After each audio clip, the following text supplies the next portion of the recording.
Subscribe,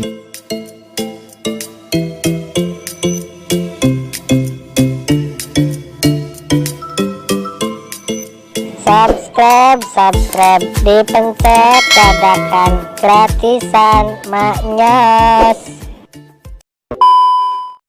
Oke juragan, assalamualaikum, selamat datang kembali di channel One Junior. Kali ini saya akan membagikan informasi kepada para juragan tentang tempat wisata atau keindahan alam. Keindahan alam adalah salah satu bukti kebesaran Sang Maha Pencipta.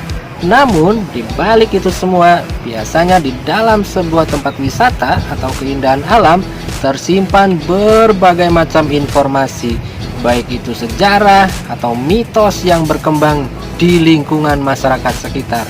Nah, informasi yang akan saya bagikan ke juragan semua adalah tentang salah satu tempat wisata yang ada di daerah Bandung. Kawasan ini juga menjadi daya tarik bagi para wisatawan. Yes, apalagi kalau bukan Kawah Putih. Bagaimana juragan? Penasaran dong? Oke, ini dia informasinya.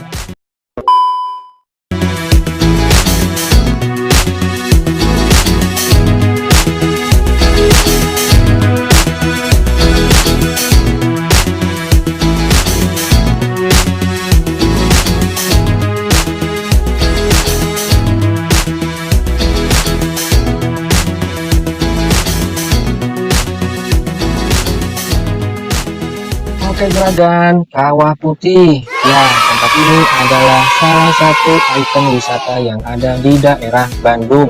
Tempat ini berlokasi di Jalan Raya Soreang, Ciwidey, kilometer 25, Kabupaten Bandung. Jika diakses dari arah kota Bandung, tempat ini berjarak sekitar 35 km dan memerlukan waktu berkendara sekitar 2,5 jam saja. Oke, sejarah dan mitos. Kawah Putih merupakan sebuah danau yang terbentuk dari letusan Gunung Patuha yang terjadi pada abad ke-10. Berdasarkan alasan tersebut, ada juga masyarakat sekitar Ciwidey yang menyebutnya dengan nama Kawah Gunung Patuha. Para juragan sekalian, jika juragan melihat sejarah, maka Kawah Putih di Ciwidey adalah bagian dari bukti sejarah Bandung di zaman purba. Tempat ini berkaitan erat dengan sejarah Gunung Tangkuban Perahu di Bandung Barat, serta Gunung Batu di Lembang, Sanghyang Tikoro, dan Sanghyang Heuleut. Gunung Patuha sendiri diyakini warga sekitar sebagai salah satu gunung tertua di Bandung dibanding dengan yang lainnya. Wow, luar biasa. Sementara nama Patuha sendiri konon diambil dari asal kata Pak Tua. Tua sendiri dalam bahasa Sunda adalah sepuh. Maka tidak jarang gunung ini juga disebut Gunung Sepuh. Selanjutnya, pada zaman dulu kawasan Kawah Putih ini dikenal cukup angker oleh masyarakat sekitar, sehingga tidak ada yang berani datang ke tempat tersebut. Sejarah Kawah Putih Ciwidey pun mencatat baru sekitar pada tahun 1873 kedatangan seseorang yang bernama Dr. Franz Wilhelm Junghun. Pria ini berkebangsaan Eropa, tepatnya Belanda dan Jerman. Ini adalah seorang naturalis, doktor, botanikus, geolog, sekaligus juga sebagai pengarang. Pada saat kedatangannya, pria tersebut mendapati bahwa kawasan Kawah Putih Ciwidey ini benar-benar merupakan tempat yang sangat sunyi. Bahkan tidak terlihat seekor binatang pun yang berada di sana, apalagi melintas ke sana. Jadi nggak ada binatang-binatang yang jalan-jalan ke sana zaman dulu. Hal itu membuat pria yang bernama Franz tersebut penasaran. Ia pun lantas bertanya pada penduduk sekitar dan mendapat jawaban bahwa bagi masyarakat sekitar, tempat itu adalah tempat yang angker. Gitu juragan. Dan masyarakat sekitar berkeyakinan bahwa Kawah Putih merupakan tempat bersemayamnya arwah para leluhur dan menjadi pusat kerajaan bangsa Jin. Ingat ya juragan, pusat kerajaan bangsa Jin, bukan kerajaan-kerajaan yang kemarin-kemarin ini viral bermunculan. Mendengar penjelasan itu, ternyata tidak membuat Franz ini merasa takut, juga tidak merasa puas dengan jawaban itu. Berbekal rasa penasaran yang semakin menjadi, akhirnya dia pun memutuskan pergi masuk ke hutan Gunung Patuha. Wow, si Franz ini berani juga ya. Hal tersebut dilakukan selain sebagai bagian tugas profesinya sebagai ahli botanik, juga untuk membuktikan ketidakyakinannya dengan keterangan masyarakat sekitar. Dan benar saja, belum sampai di puncak Gunung Patuha, Franz sudah menemukan sesuatu yang luar biasa. Tetapi yang ia temukan justru adalah keindahan alam, pemandangan yang sangat indah. Franz menemukan sebuah hamparan pemandangan alam yang sangat indah, luar biasa di hadapannya, sehingga ia menghentikan sejenak kakinya untuk menikmati pemandangan yang indah itu. Ia juga merasa sangat terpesona karena dari dalam danau tersebut dia melihat keluarnya semburan lava dengan diiringi bau belerang yang sangat-sangat menyengat.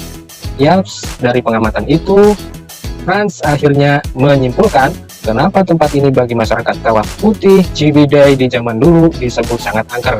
Akhirnya terjawablah sudah misteri tersebut. Burung-burung yang terbang di atas Kawah Putih ini selalu jatuh dan mati. Dan ternyata jawabannya adalah karena bau belerang yang sangat menyengat yang ada di bawahnya. Para agan sekalian, hingga kini cerita dan misteri seputar kawasan Kawah Putih ini masih terjaga dan masih tetap diyakini oleh sebagian warganya. Menurut juru kunci kawasan tersebut, di salah satu lokasi puncak Gunung Patuha diyakini merupakan tempat pertemuan para leluhur yang dipimpin oleh Eyang Jagasatru. Hal tersebut diperkuat dengan adanya makam para leluhur seperti Eyang Jagasatru, Eyang Rangsasadana, Eyang Camat, Eyang Ngabai, Eyang Barabak, Eyang Baskom, serta Eyang Jambrong. Oke juragan, yang menjadi sangat menarik dan unik dari kawasan Kawah Putih Ciwidey ini adalah warna air danaunya yang selalu berubah warna, berwarna putih kehijauan. Namun, warnanya akan selalu berubah sesuai dengan kadar belerang yang ada di dalamnya, serta cuaca dan suhu di sekitar tempat tersebut. Itu dia informasi yang bisa saya bagikan juragan. Oh ya, kawasan Kawah Putih Ciwidey ini juga tidak jarang digunakan untuk syuting film atau video klip. Dan yang perlu agan sekalian ketahui, kawasan ini sering dijadikan sebagai tempat foto prewed untuk mereka-mereka yang akan membina rumah tangga. Bagaimana juragan? Tertarik untuk melakukan foto? Foto-foto di Kawah Putih silahkan datang dan kunjungi. Jangan lupa calon istri sendiri yang diajak, jangan istri tetangga. Kemudian, fasilitas di tempat ini memiliki tempat parkir yang luas, dilengkapi juga dengan musola, dan yang tidak kalah penting, orang-orang di sekitarnya yang sangat ramah. Tempat ini juga mudah dijangkau oleh para juragan yang akan mengunjunginya. Bagaimana juragan? Tertarik dong? Waktunya berkunjung. Oke, tapi ingat, setelah pandeminya berlalu. Sekian juragan. Oke juragan, itu dia informasi yang bisa saya bagi ke para juragan semua. Mudah-mudahan bisa menjadi penambah pengetahuan. Sekian.